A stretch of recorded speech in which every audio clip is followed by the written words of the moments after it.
the emails today. Oh, thank you. I thought of her, and then I thought, well, she doesn't have them with her. Oh, yeah. I was working on everything on Saturday, Sunday night, and I'm like, I'm putting it in my purse. Awesome. Thank you so much.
Yeah, you know, I did HDMI one, which I Well, make sure you like source. yeah. Make sure Yeah, I picked that, and the smart board still was not. Still had to go in and do annotate. I could not operate when I had a smart board that I couldn't run. I could not. did it in the period. Yeah, but I couldn't write on it. I couldn't change the pages like I do on my room. When I write on smart board, I can scroll.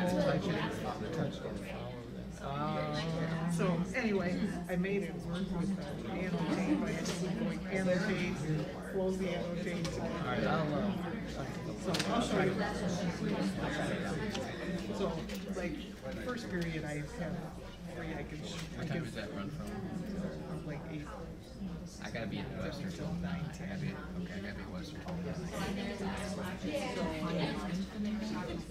And then second, third, teaching. I can bring a laptop down. I gotta take it. You guys have to do it. So it works in our room. And then when I up in 225, when I plug in the USB-C, I can do smartboard up there, but I can't do it in 121. I'll take it. Okay. I can look at it. Alrighty, thank you. It may work, but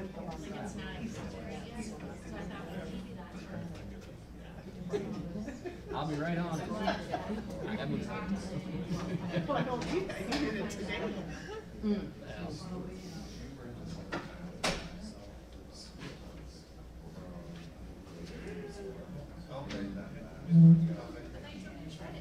Or that.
Call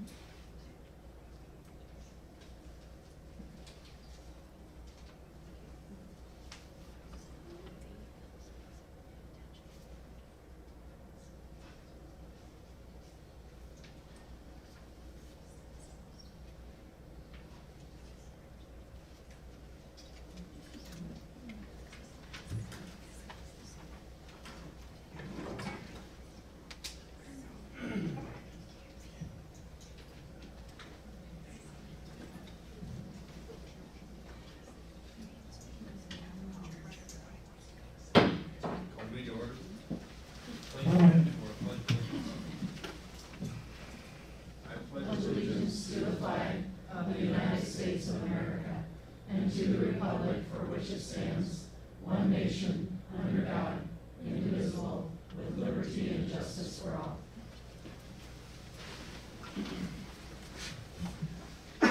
Roll call, please. Sarda. Here. Greenway. Here. Mueller. Here. Sternquist. Here. Crandall. Here we have a quorum. Entertain a motion to approve the minutes of the September 11th regular school board meeting and the September 18th special school board meeting of 2020. You want to approve the agenda first? Sorry. You want to do the agenda first? I'll make a motion to I'm approve the sorry. agenda as listed. We need to approve the agenda Second. first. I have a habit of skipping over, I just think that my urge to go with. Anyway, okay, approve the agenda, moved and seconded. Roll call, please. Sternquist. Yes. Sarda. Yes. Greenway. Yes. Mueller. Yes. Crandall. Yes, and now we shall entertain a motion to approve minutes of the September 11th, 2023 regular school board meeting and September 18th, 2023 special school board meeting. I make a motion to approve the minutes of the September 11th, 2023 regular school board meeting and September 18th, 2023 special school board meeting. Second? Moved and seconded, any discussion? Roll call, please. Sarda. Yes. Mueller. Yes. Greenway. Yes. Sternquist. Yes. Crandall. Yes. Now we shall have our conflict disclosure. Does anybody have a direct or indirect conflict disclosure? No. Moving on. Our consent agenda. Entertain a motion to approve the consent agenda as presented. Motion to approve the consent agenda as presented. Second? Moved and seconded to approve the consent agenda. Any discussion on the consent agenda? Roll call, please. Greenway. Yes. Sternquist. Yes. Sarda. Yes. Mueller. Yes. Crandall. Yes. And now we have our time of public comment. Sheree, did we signed up for public comment? No. None. Moving on, we have good news, student achievement. First of all, we have Mrs. Riken. Dr. School Principal. Hi. Okay, real quickly, I just put together a couple of slides to show you some things that have been happening at Webster School this fall. So first of all, just our annual Student Council election. And as a reminder, at Webster School, we do 3rd, 4th, and 5th grade, and we have an election twice a year. 2 kids from each grade level are nominated, so these kids will lead us through the first semester. And then you'll see throughout these few slides that there's just a lot of spots where you'll see community partnerships, which we just really strive to do in all of our schools. So this is probably one of the most exciting. We are partnering with United Way again.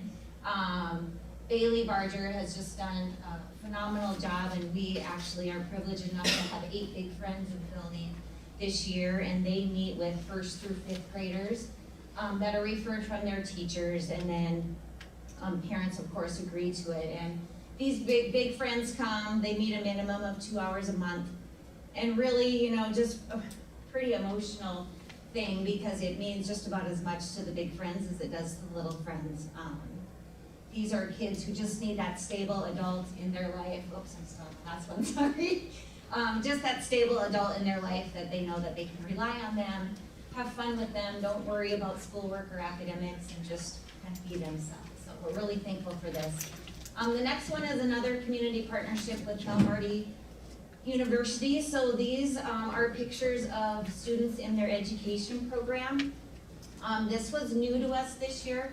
Mrs. Van Wiefel lined this up, and she had some of her students come over and meet with our 3 and 4-year-olds in preschool to find out about concepts about print. So she said they just didn't really know anything about that, what that was, and I followed up with her today, and she said they were amazed. She said even though they're 3 and 4, yeah, they didn't know what that particular word was, but they knew where the title of a book was, or one-to-one correspondence, or return sweep, or how to turn the page, how to hold a book the right way. So even though that seems really minimal to all of us, that's the beginning stages of reading. So that's what was happening here. And we had fun during homecoming. We try to make it just as much fun for our little bucks and gazelles as, you know, the high school, maybe not as much fun, but so we do dress up days. We try to keep it simple so everyone can participate. This is just a picture of Jersey Day on homecoming week. The next slide is, we haven't done this before, but Mrs. Pavel, one of our junior K teachers, lined up. She's the cheerleading advisor, so she lined up for some of the Buck football players and the cheerleaders to come down, and we had a little pep rally. And what did we do? It was as simple as, you know, sung the school song. We did some Go Big Red. It was so simple, but I told these Buck football players, these little people think you're in the NFL. You know, like, this is a big deal, and many of our kids don't ever go to a competition or a contest to see this.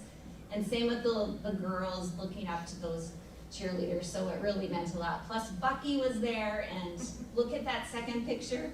So I said to little Kingston afterwards, have you ever met Bucky before? After he squeezed him, he looked at me and said, never. It's a big deal to Kingston, so. And then the next slide is just all of our schools, you know, enter our student council into that parade, which is also a big deal.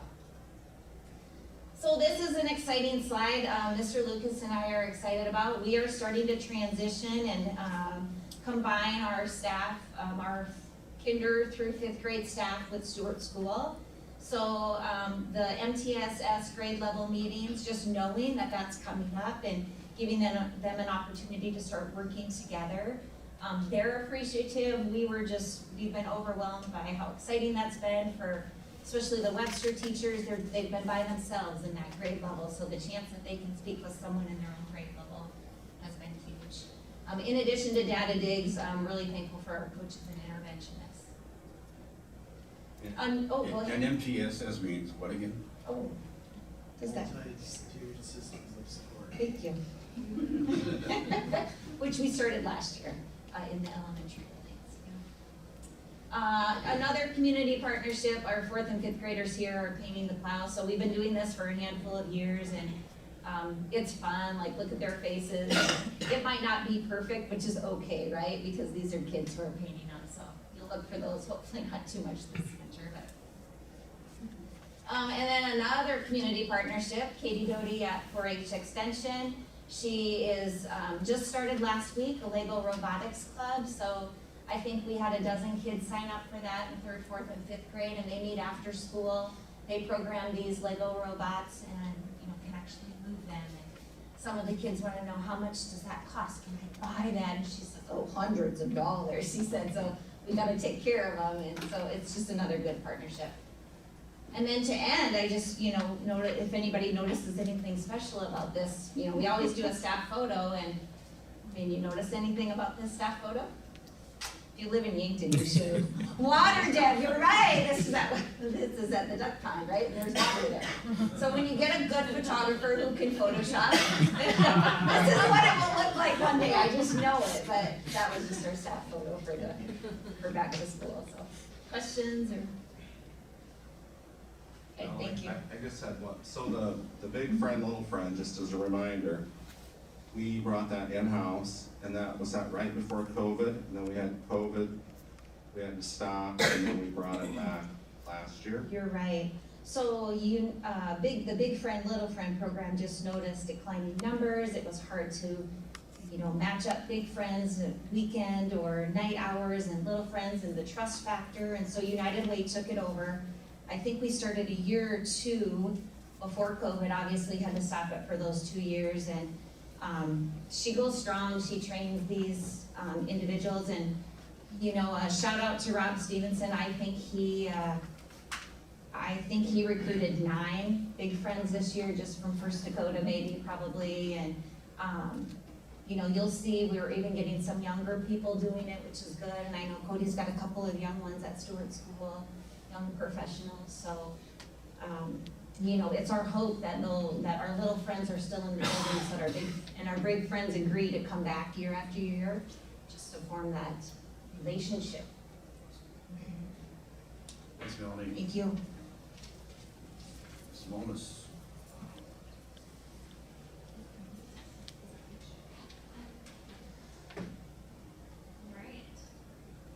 Good evening. I can expand a little bit on MTSS as well. So MTSS, that multi-tiered systems of support, is just when we look at student achievement, we support students inside the classroom, of course, in whole group instruction, but then we have lots of other avenues that we continue to support student achievement. One of those avenues is Title. And so my share and good news tonight is to give you an update on Title and our intervention program. So just as a reminder, we have 5 Title teachers at the elementary level, and then we also have 4 intervention teachers, and those 4 teachers were added a couple of years ago with our ESSER funds, and they were the teachers that came from our classrooms. So we essentially have 9 intervention teachers at the elementary level, and they focus on math and reading support. This year, we have our groups set and we have kicked off with all of our students. Our teachers that are doing intervention with reading, we are servicing 220 students currently across the 4 elementaries. And then in math, we have 150 students. So if you're interested to know more about our intervention programs, I just wanted to highlight where you can find that on the website, as well as share an event that we have coming up. So on the website, if you, right under that main picture, I just clicked on student services. And then on this page, you can find information about Title, our Title program, as well as our just overall reading and math intervention. And so the event that I was going to share about is right up here at the top, so I'm going to skip that for a second. If you scroll down, you can see our Title teachers at each of the schools, and they intervene specifically with reading right now. And then every month our teachers do a newsletter as well for our parents. We text that out and send it out to our parents, but we also post it on the website for anybody. And then our math teachers are just below. So that would give you some additional information. And then lastly, I'd like to share that we have an event coming up. So once again, the Title reading and math teachers are partnering, so the Yankton School District is partnering with the Yankton Community Library for a fall literacy and math family night. It's going to be on October 24th at the library from 4:30 to 6. It's kind of open house style. So our reading teachers are going to do a parent informational session. We're going to have prizes. We're going to have some yummy fall snacks. And then we're also going to do some games and activities with our math teachers, as well as the library staff always participate as well. And you can learn more about our community library. Any questions? Good. Thanks, Nicole. And Dr. Kendall, first of all. Okay, as Laura makes her way up, I'm going to make a few comments. Mrs. Reichen talked a little bit about all these great community people that we have doing a lot of things in Webster Elementary School. And we actually have that across the district in all of our buildings. But tonight, we're going to talk a little bit, we're going to recognize some really special people that came tonight. And people that you're going to meet here in just a little bit have really poured out their hearts and their time and their talents and their treasures and all for our SACPAC program. And so Laura's got some numbers that she wants to share with you. And when we're done with that, we're going to recognize these special people. And I'm glad that they came tonight. Thanks, Dr. Kendall. And I'm actually going to turn. Excuse me, Laura. Would you introduce yourself, please? Yes, I'm Laura Horacek. I'm the Child Nutrition Director here at Yankton School District. And I'm actually going to turn the numbers portion over to our president, Jennifer Trenhale, and also our Yankton Food for Thought coordinator, Deb Overseth. And I'll have them come up and give you some numbers and some brief history about our Sack Pack program.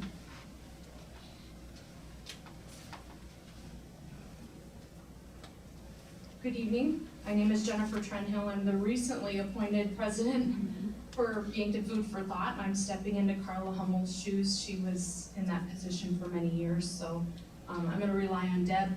And then Sandy Kramer might be coming in here a little late. She's traveling tonight, so she was giving us some information.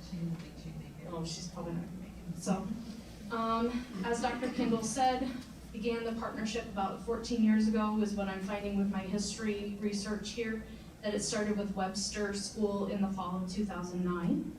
And the Sack Pack program is for any student of the Yankton School District who is food insecure or struggling with hunger is eligible for the Sack Pack program. And Sack Packs are provided year-round. The Upper Deck Poker Run has supported us for the last 11 years. And we'll get into that in a little bit. But for some numbers, Deb can help me out here. Right now, the beginning of this school year, we are packaging 450 Sack Packs per week. This is the largest we have ever done in the history, and we're expecting it to increase. This has been an increase of 80 packs per week in the last 2 years. Sandy Kramer is doing amazing at keeping the cost of the Sack Packs as reasonable as possible. Right now, we're keeping them around $5 per pack. So for those of you guys good with math in your brain, that's about $2,250 per week in just food costs for the Sack Pack program. And then you had an annual, it's 36 weeks that we? Yeah. So we pack 36 weeks, so at $2,250 a week for the year, it's $81,360 that we have going out in food costs.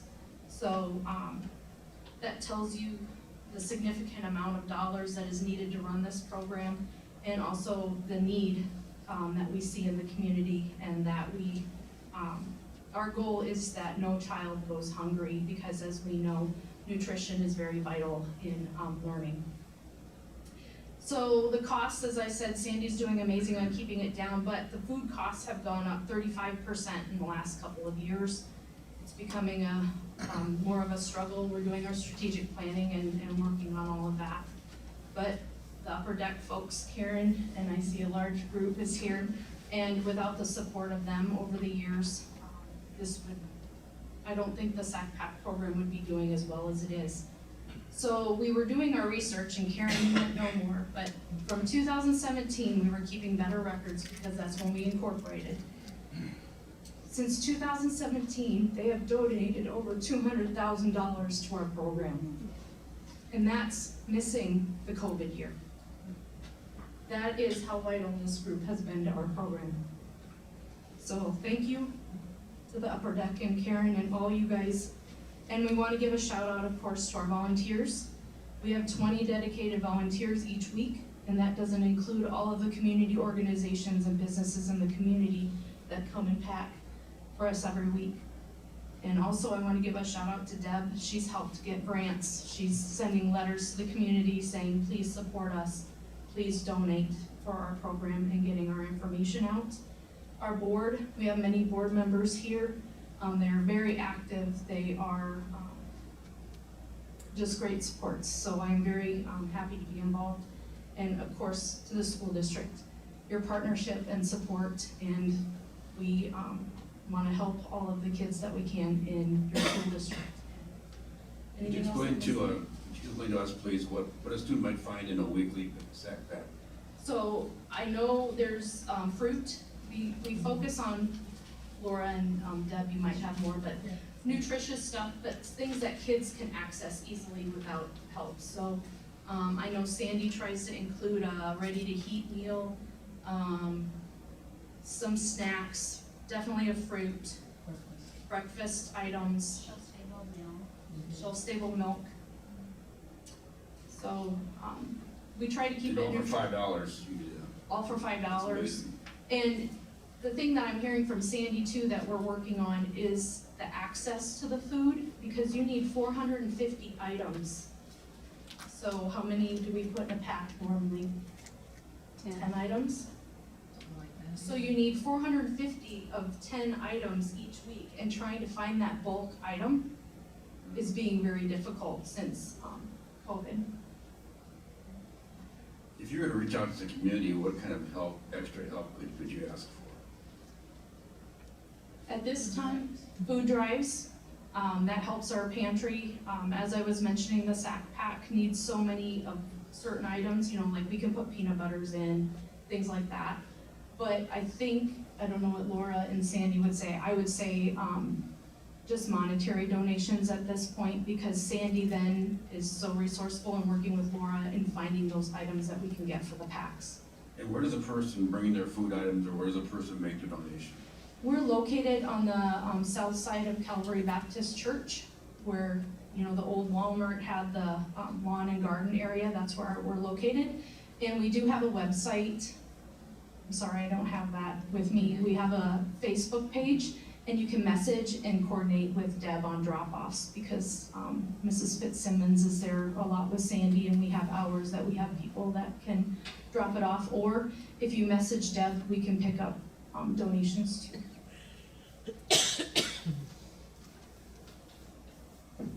Well, I personally, and on behalf of the school district, want to thank all of you for what you've done. And to hear, I didn't realize it was $200,000. That's a lot of money. And when I think about what Sioux Falls does and the size of Sioux Falls and what you've done in Yankton, it's really incredible. And so thank you very much. And I think, do you want to make a comment? Yes, I would, please. Yes. I brought some statistics for you, I think it's very interesting. You go to the mic back here. I have some statistics I You put want together to for introduce you. yourself, please? Oh, sure. I'm Karen Abbott. I am helper B for the Upper Deck charity poker run that we did. And actually, we've been doing it since 2012. And the first year, I hope you have a few minutes, I can tell you this information. The first year was 2012, and we made $7,000 to give to Sack Pack, and we had 33 riders. And the only year throughout that, up until 2023, that we did not do it was in 2020, and that was because of COVID.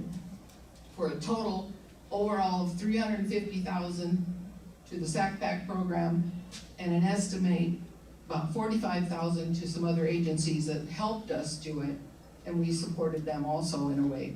So first off, we got to thank the Houseman family and the Upper Deck, because without them, it would have been totally.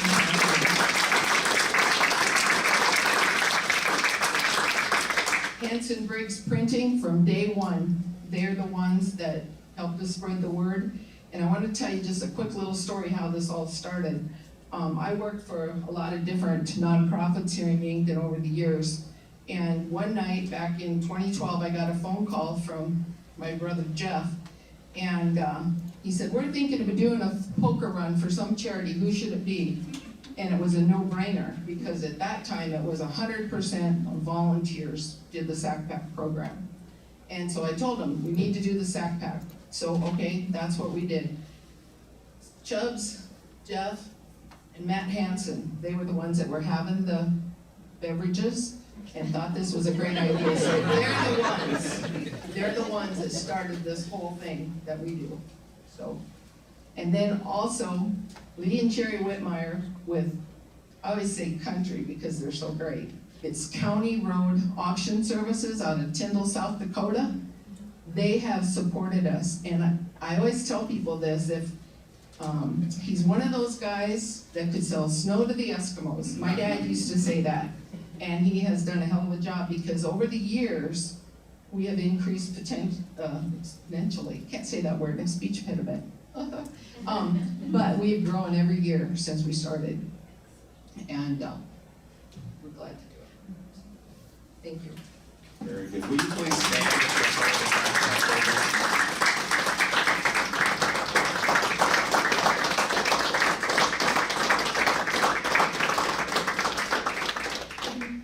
Thank you all so much.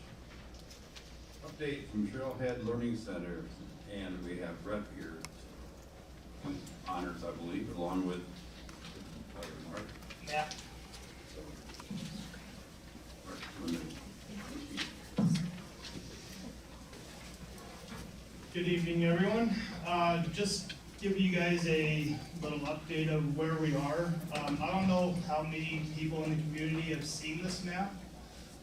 This is the basic footprint of what the property is gonna look like from an aerial view. So you see out to the left there, you have 102 parking spaces. With a lot of coordination this year, we've got probably 85% of the curb and gutter in for that parking lot, and we're actually ready to pave the first lift of asphalt. So there's a little north end view right there. So, yeah, with some coordination with our contractor and batch plant here in town, we're trying to get that asphalt done as soon as possible. So that'll help prevent runoff from the amount of rain that we're gonna be getting. I'm really looking forward to that. So if you go back there, so this building is split up into 5 different areas: Area B, Area C, and Area A. You want to go to that next. So this is the first floor plan. So if Matt zooms in on some of the areas right there where we've highlighted, the first level is going to be your preschool coming in off that west parking lot. Second level is going to be your kindergarten there if you want to go. Yeah, backwards. Sorry about that. So that is actually Area C. Area B is the true. Area A that's going to be your media commons area, your maker space, your music classroom, and most importantly, you've got the principal's office, right? And the reception area coming through those triple doors right there where it says 6A. Move to the right a little bit more. Area D, that will be your cafeteria coming off of the gymnasium, which also has your kitchen, your service area.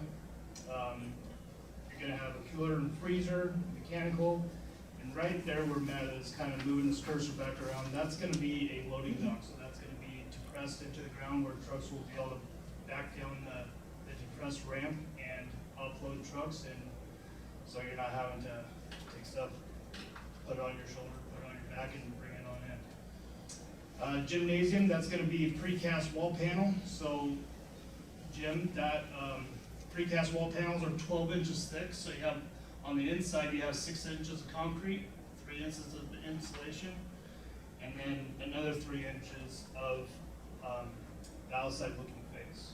So, members were at the OAC last week and approved that panel.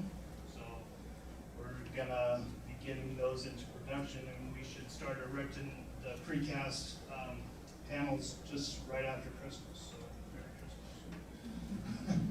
Brian, can you talk about how big they are and what they weigh? Oh, yeah, the precast panels, it's going to be made up of approximately 48 panels. They're being supplied to us from Gage Brothers out of Sioux Falls. So that's going to be a 95-mile trek down here. Each panel is 12 feet wide by 33 feet tall, weighing in between 50 and 60,000 pounds, depending on what's entailed into those panels. So I love crane days at work. It's just something that I grew up watching a lot. Is just crane days. So I'm very excited to watch that go. For the roof of the gym, we have what's called precast double T's, which don't have a picture of that, but it's basically bridge girders, more or less, that will be going in sections on top of the precast walls. So as the walls are being erected, basically from the gym storage area towards the south, towards the playground, as the crane is working its way out, the precast double T's will be going on top of that as well. Brad, could you go back to B and boy? and talk just a little bit about real the bees. welding and such that is going on? Yeah, so Matt's gonna share some pictures Okay. here in a minute. Currently, in Area B, I know it says C there, sorry about that. We are erecting steel. Steel erection started, the 25th of last month. You wanna go to this picture for that? Just go to any of them right there. So that is, some pretty big beams right there. So those larger beams right there, those are known as what's called W30 by 108. So what that translates to is it's a 30-inch tall beam, and every foot is 108 pounds. So some of these beams are our heaviest beam is gonna weigh approximately 3,700 pounds going in here. And with that, there's 4 welders a day just constantly burning welding rod, putting this up. So there's just a lot of welding. As well as cold form metal stud shear walls. They are a heavier gauge. So these shear walls, they're sitting on curb walls that go all the way down to the footing, which is basically another 4 feet below where Matt's hand is right here. So that's taken up the weight of the structure all the way down to the foot where it's virgin soil.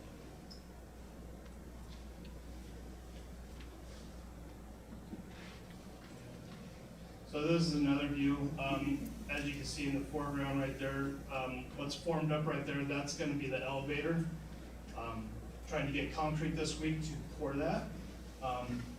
So the elevator consists of a 5-foot deep pit.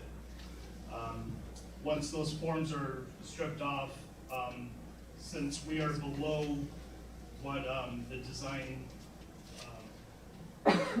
depth is, we're gonna be putting what's called a drain tile around that gym, so if any water gets in there, it's gonna be evacuated out to the storm shelter.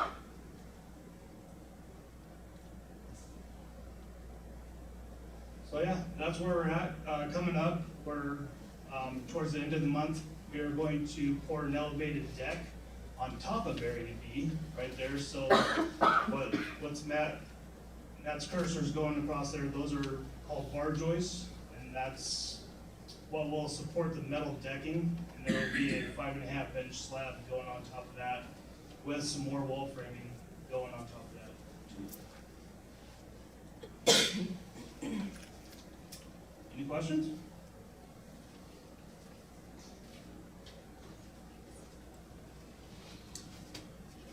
All right, thank you. It's exciting to see things going up, and thank you so much.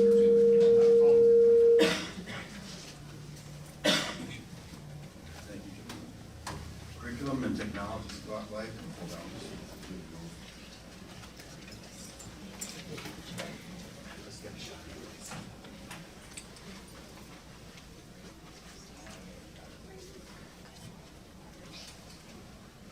Thanks, Upper Deck, again, setback program. All right, so for the curriculum and tech spotlight, I wanted to show you some of our parent resources on the website.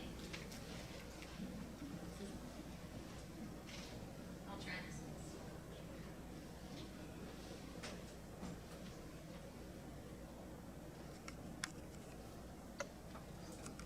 Okay, so for our curriculum and tech spotlight, just highlighting some of our parent resources and how we reach out to parents just even through our website, and some notable places that maybe our parents didn't realize were there. So to start, on the very top of our website, on the parent tab right here, if we click there, this just narrows down some overall general information for all of our parents, irregardless of what age level they are. So most notably this past year, we started online registration as well as updating all of our census demographic records via online rather than paper form. So when we do that process again this year, I know preschool registration is coming up soon. This is where our parents will find that information. Attendance, so if your child is going to be absent and you're wondering, who do I call, how do I get a hold of them? Each of our schools has that outlined here. And as we keep going down, some of our staff information, some of our youngest kiddos, they talk about staff, but maybe they don't know what their name is. So we have a staff page on each of our schools. And so this just gives you some information about how to find those staff pages, and then that way you can identify staff members that maybe your students are referring to. Down further is Infinite Campus, and we have many parents that are connected through Infinite Campus on the app that we tag as Campus Parent. If you're wondering how to use that, how to get an account, this would be where you would find that information. Just as something that came to my mind again, Campus Parent is wonderful for parents. I have 3 children as well, and so I get lots of notifications during the day, absences, assignments, either due or graded, announcements from the schools. So I would just remind parents, Campus Parent, like the notifications are automatic. So for example, one of my daughters was marked absent incorrectly today, and so the instant the teacher makes that error, it sends me a notification. And so sometimes just waiting for a few minutes so the teacher can correct the error. Sometimes, I entered the grade wrong. It was supposed to be a 98, and I accidentally did an 89 instead.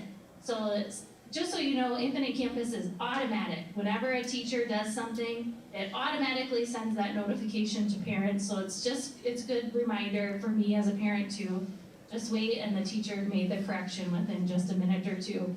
My daughter wasn't absent, and so the tool's great. It's just if we make a human error, then we alert parents right away too. So if you are wondering more about Infinite Campus, or you don't have an account yet, this would be where you would find that information. Next is ClassLink.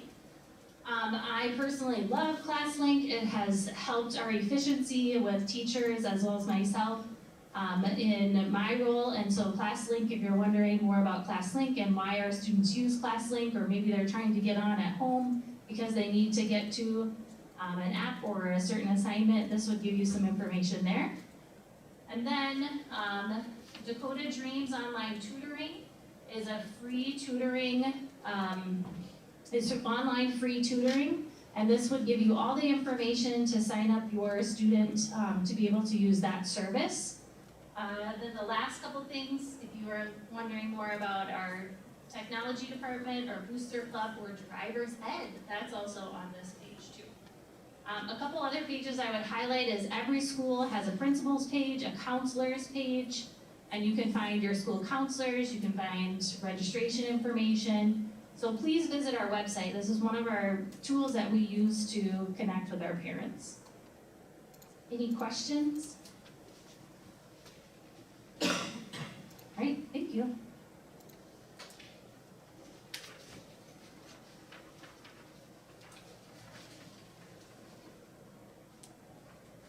Next we have curriculum guides, our math curriculum guide for YHS, our math curriculum guide for YMS. So first of all, YHS. Okay, I'm going to kind of talk about them together. First, I'll highlight each of the committees. Our committee members work really hard. We started last year with our math curriculum study, and so here are our YMS math committee members. Of course, it involves myself and our principal, or the principal, Dr. Olson, as well as our teachers and parents, and Dr. Sternquist was our board member on the committee. You can see all the different dates that we met and then our outcome as well, and I'll highlight what we did overall. And then I would say the same for YHS, our committee members, parents. I so appreciate all the extra time. This is a big undertaking. It has us, we reflect a lot and refine our teaching practices. We grow together, and all for the betterment of our students. So I'm going to highlight the work that these awesome people did starting this past year, and we're continuing our work this year. And this spring we'll be able to share our recommendations for resources as well.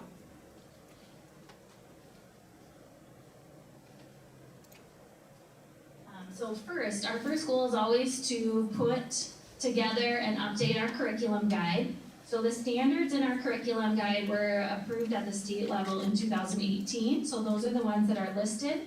As we met as a committee, the first task that I had the committees do, or the committee members do, middle school and high school, is to really reflect on where do we see success with our students and where do we see challenges. And we reflect on classroom instruction, we reflect on also our data that we've collected, state data and our own internal data through NWEA. And through that, we learn a lot of interesting facts about our standards and ways that we can promote different criteria as we evaluate resources. Also, both of our groups really wanted to focus on student engagement.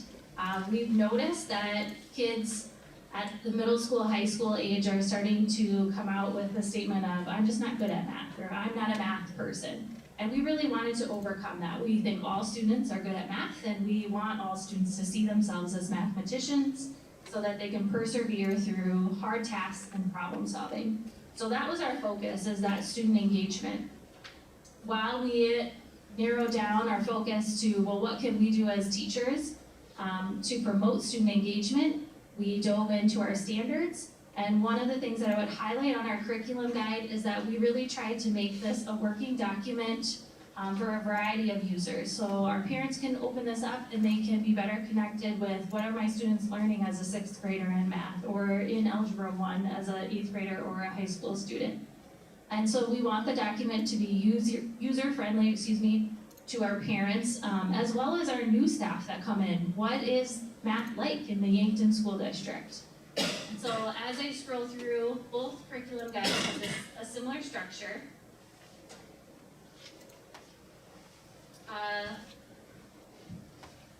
One thing I really love to do with our curriculums is develop and refine our math belief statement, and we did this as a committee K-12, which is always a really cool process. And then we dove into what is math at each of our grade levels, so we updated our program description, as well as list our course offerings, and then really broke down what does math at 6th grade look like. Instead of listing the standards, which can be very in-depth and full of jargon at the educational jargon, we tried to write this to really highlight and showcase what are those critical areas that we're learning in each grade level. And then, like the elementary, if you remember that one, this chart really summarizes all of those standards.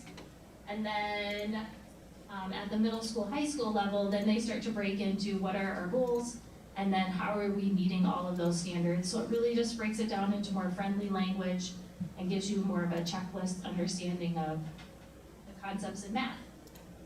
At the end of each grade, at the end of each curriculum guide,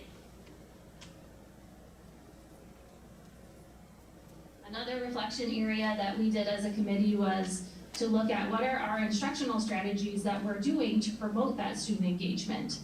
We had a lot of good learning amongst our committee members, as well as reflection and refinement to create this list. And then to outline our types of assessments and reporting. The high school one would be very similar. Sorry, I wish I could speak at the same time. Again, that belief statement is common across all of our curriculum guides, describing our program description at the high school level, as well as our course offerings, and then breaking down each of those courses into an outline that would be understandable to our staff and to our parents and students. And then at the end of this guide as well, we reflected on our own practices and created our list of instructional delivery norms. So some of the major changes and refinements came. The standards were similar to what we've had in our previous curriculum guide because they were approved at the state level in 2018. Our changes came with the refining of the math belief statement in both middle school and high school, as well as refining our 6, 8, and 9, 12 course descriptions. And then lastly, at the high school level, we also do propose adding a course, college algebra, and removing transition algebra and consumer math from our, which is listed in our current curriculum guide. So overall, our proposal would be to approve the curriculum guides for YMS, which has just the course description changes, the alignment of standards, and the math belief statement. And then YHS, the math belief statements, the course descriptions, the quarterly reporting of progress, and the addition of college algebra with the removal of transition algebra and consumer math, which are located in our current guide. Questions? Any questions? First, I'll entertain a motion to approve the YHS math curriculum guide. A motion to approve the YHS math curriculum guide. Second.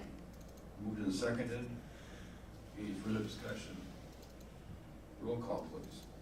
Mueller, Yes. Sarda, Yes. Greenway, Yes. Sternquist, Yes. Crandall. Yes. And now I entertain a motion to approve the YMS, the Yankton Middle School math curriculum guide. So moved. Second? Moved and seconded. Any further discussion? Roll call, please. Greenway, Yes. Mueller, Yes. Sarda, Yes. Sternquist, Yes. Crandall. Yes. Item 11, to appoint a delegate to the Associated School Board South Dakota 2024 Delegate Assembly to be held in November. And I would be willing to serve as that delegate. I'll make a motion to approve Terry Crandall as the official Yankton School District delegate to the annual ASBSD Delegate Assembly. Second? Moved and seconded that they appoint me for the delegate to the Associated School Board South Dakota Delegate Assembly. Any further discussion? Roll call, please. Sternquist, Yes. Mueller, Yes. Sarda, Yes. Greenway, Yes. Crandall. Yes. We will now move into executive sessions. There'll be 2 executive sessions. First one is we entertain a motion to go into executive session for South Dakota Codified Law 125-2, Section 2. Need a motion. Motion to move into executive session SDCL 1-25-2. Second. Moved and seconded. Move to executive session. Any further discussion? Roll call, please. Greenway, Yes. Sarda, Yes. Mueller, Yes. Sternquist. Yes. Crandall. Yes. We are now in executive session.